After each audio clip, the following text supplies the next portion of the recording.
So today, the Volkswagen Group announced that it's not taking seriously the electrification of one of its most popular cars, the Volkswagen Golf. It said it's now delayed until maybe 2030. And on the same day, we see this news here showing that Xpeng is in talks to purchase one of Volkswagen's most important car factories in Germany. Hello, my friends. Welcome to the channel. I'm Sam Evans. When I started this channel 5 years ago, if I'd said this 5 years ago, people would have thought I was an absolute mental case. But I did say things like this would probably happen. And, well, here we are. Xpeng is seeking to acquire a European car factory, and the Volkswagen Group is seeking to get rid of factories and fire 50,000 staff. So this works out well for both of them. Xpeng is in talks with Volkswagen and other automakers about buying a factory in Europe, as it wants to be able to avoid tariffs, which makes a lot of sense, right? I'm guessing they'd probably send the parts and, most of it as a kit, and would basically assemble the cars in Europe or in Germany. That would enable them to avoid approximately 30% EV tariffs that they pay right now. Elvis Cheng, Xpeng's managing director of Northeastern Europe, revealed the plan on Wednesday at the Financial Times' Future of the Car Summit. That was the same summit where the Volkswagen Group said that they don't think people want a Volkswagen Golf EV, so they'll just wait until 2030 or whenever. Now, Xpeng said they are discussing with Volkswagen finding a production location in Europe.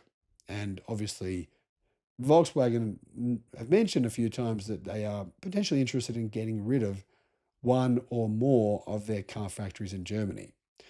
Xpeng currently builds its vehicles at the Magna Steyr plant in Austria. Magna Steyr is a contract manufacturer. So essentially, Xpeng sends their cars as kits to Magna Steyr in Austria, and then Magna Steyr puts them together. The facility has been producing Xpeng's G6 and G9 models since September of 2025, and that helps Xpeng avoid these very high tariffs in Europe. But Magna Steyr can charge a bit, and obviously Xpeng doesn't own the means of its own production, and it wants to move away from that, which makes a lot of sense. Cheng said that the existing contract production line is running out of capacity as well. So Magna Steyr in Austria are a well-known contract manufacturer who have made cars for many different automakers, and they're running out of production capacity. Xpeng completed trial production of its 2026 P7 Plus electric sedan at the Austrian plant in January. Xpeng are also considering building a new manufacturing plant in Europe, but they know about all the regulations, and it could take, guys, it took 19 years for an airport in Germany to be approved. 19 years. You know all the dramas that Tesla went through with getting their factory built in Germany. So you can see why Xpeng would prefer to just buy an existing factory.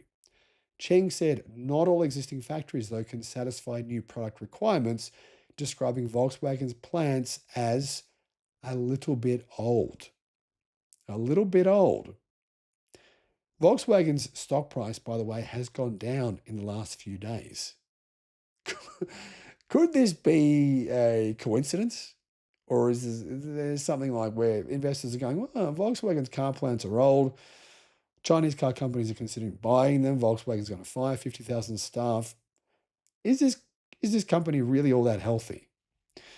The talks come as Volkswagen faces weaker demand, says CNN Post, and rising competition in Europe. The German automaker is in the midst of a major restructuring program.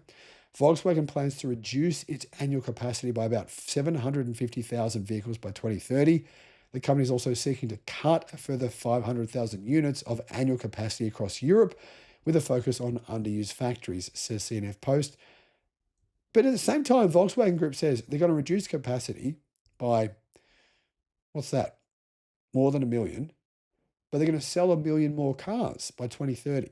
So they're reducing capacity by about 1 million or more, and they're going to sell 1 million more cars by 2030. That's what they say officially. I don't understand the maths behind that. Their math is not mathing. Volkswagen CEO Oliver Bloom said late last month that the company was considering whether to allow its Chinese partners to use some of its excess European capacity. That's like a nice way of saying they can take over a factory. The two companies have already established a close partnership. Volkswagen invested $700 million in 2023 to acquire a 5% stake in Xpeng, which was good. It's worked out well for them. That stake is now worth more than double what it was when they put that money in. And Xpeng, their overseas expansion is increasing significantly. The company's exports hit a record 6,000 vehicles in April, increasing 62% year on year and growing 27.7% from March. So, Xpeng this year, their exports have increased by 55%. Clearly, they want to sell more cars in Europe. That means they don't have to contend with the bloodbath in China, which was a really smart strategy, I think. What do you guys think about all this? Let me know what your thoughts are in the comments. Thanks for watching. Need expert advice on what car to buy, what solar system to get, what home battery to get, or potentially for your business? You can get, guys, a one-on-one consultation directly with me, 60 minutes of tailored guidance. This might help you avoid making a huge mistake spending money when you shouldn't, or potentially save you a massive amount of money. Click the link in the description below because I can assist you, and why not? The link is in the description. Thinking about getting solar, a home battery, or an EV charger? Check out Australia's best free comparison tool because it could save you a lot of money. Guys, click on the link below in the description and you can see how much you can save. Alternatively, give Resync a call. They are the guys who installed my battery and my home solar. I'll put a link to them as well in the description.